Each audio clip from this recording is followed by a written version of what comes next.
லிஸ்ட்ல 15வது இடத்துல இருக்கிறது டிஎன்ஏ. அதர்வா, நிமிஷா ஷஜேன் நடிச்ச இந்த படத்தை நெல்சன் வெங்கடேசன் டைரக்ட் பண்ணியிருந்தாரு. நெல்சன் வெங்கடேசன் மான்ஸ்டர், ஃபர்ஹானா, ஒரு நாள் கூத்து படங்கள்லாம் டைரக்ட் பண்ணியிருக்காரு. அவருடைய ஒவ்வொரு படமும் ஒவ்வொரு ஜானர். அதே மாதிரி டிஎன்ஏ படத்துல ஹாஸ்பிட்டல்ல நடக்கிற குழந்தை திருட்டை பத்தி படம் எடுத்திருப்பாரு. இந்த படத்துல எல்லாரும் நல்லா நடிச்சிருந்தாலும் ஸ்கிரீன் பிளேல சில மிஸ் இருக்கும். அப்படி இருந்தும் ஓவராலா அந்த படத்துடைய கண்டென்ட்னால மக்கள் மனசுல இடம் பிடிச்சிச்சு. 14வது இடத்துல இருக்குது காதலிக்க நேர்முறை. இந்த வருஷம் வந்த ஒரு நல்ல ரொமான்டிக் காமெடி.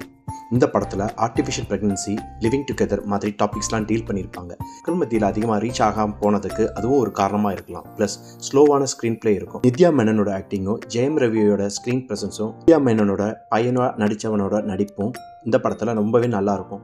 கன்வென்ஷனலாக ஸ்க்ரீன் பிளே எழுதாமல் இருந்ததே இந்த படத்துடைய பெரிய ப்ளஸ் பாயிண்ட்டாக இருக்கும். உங்களுக்கு ஒரு ரெஃப்ரெஷிங்கான ரோம்-காம் மூவி பார்க்கணுன்னா இந்த படத்தை மிஸ் பண்ணாமல் பாருங்கள். 13வது இடத்துல பாட்டில் ராதா. இந்த படம் குடிப்பழக்கத்தினால ஒரு குடும்ப சீரழியரை பத்தி நிறைய படங்கள் பார்த்திருப்போம். இந்த படம் அதோட மட்டும் இல்லாம ஒரு டி அடிக்ஷன் கேம்புக்குள்ள நடக்கிற விஷயங்களை ஒரு காமெடி சென்ஸோட சொல்லியிருப்பாங்க. இந்த படத்துடைய பிளஸ் பாயிண்ட் யாருன்னா குரு சோமசுந்தரம். அவருடைய பெர்ஃபார்மன்ஸ் தான் இந்த படத்தை நம்மள ரொம்ப ரசிச்சு பார்க்க வைக்கும். டுவர்ட்ஸ் எண்ட் நடக்கக்கூடிய சம்பவங்கள்லாம் ரொம்ப உருக்கமாவே இருக்கும். இந்த படத்துல ஷான் ரோல்டனோட மியூசிக்கும் ஒரு பெரிய பிளஸ் பாயிண்ட் தான். இந்த படத்தை ஆஹா ஓடிடில நீங்க பார்க்கலாம். 12வது இடத்துல இருக்கிறது மாயக்கூத்து. ஒரு ரைட்டர் கதை எழுதுறாரு. சில விஷயங்களை நெகட்டிவா முடிக்கிறார். நெகட்டிவா முடிச்ச கதாபாத்திரங்கள் அவர்கிட்ட வந்து நியாயம் கேட்கறாங்க.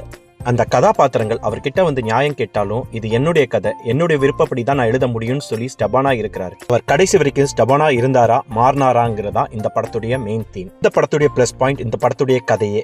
இப்படிப்பட்ட கதைகள் தமிழுக்கு ரொம்ப புதுசு. இந்த படத்துடைய ஸ்கிரீன் பிளே கொஞ்சம் ஸ்லோவாகவும் கன்ஃபியூசிங்காகவும் இருந்தாலும் இந்த படம் ஒரு நல்ல வாட்ச். டெல்லி கணேஷ் நடிச்ச கடைசி படங்கள்ல இதுவும் ஒன்று. 11வது இடத்துல bad girl. Coming of age மூவிஸ்ல நம்ம நிறைய படம் பார்த்திருப்போம். அழியாத கோலங்கள், ஆட்டோகிராஃப் போன்ற படங்களை பார்த்திருப்போம். இங்கிலீஷ்ல எட்ஜ் ஆஃப் 17, லேடிபர்ட் மாதிரி படங்கள் பார்த்திருப்போம். தமிழ்ல ஒரு கேர்ள் டைரக்ட் பண்ணி கேர்ள்ஸ் பெர்ஸ்பெக்டிவ்ல வந்த படம் அதிகமா பார்த்திருக்க மாட்டோம். அப்படி ஒரு ஸ்பெஷல் படம் தான் பேட் கேர்ள். அஞ்சலி சிவராமன் இந்த படத்துக்கான பெர்ஃபெக்ட் ஃபிட். அவங்க அம்மாவா நடிச்ச சாந்தி பிரியா ரொம்பவே சூப்பரா நடிச்சிருப்பாங்க. அமித் திரிவேதி இந்த படத்துக்கு ஃபர்ஸ்ட் டைம் தமிழ்ல மியூசிக் போட்டிருக்காரு. டெபியூட் டைரக்டரான வர்ஷா பரத்துக்கு ஒரு ஸ்பெஷல் அப்ரிசியேஷன்.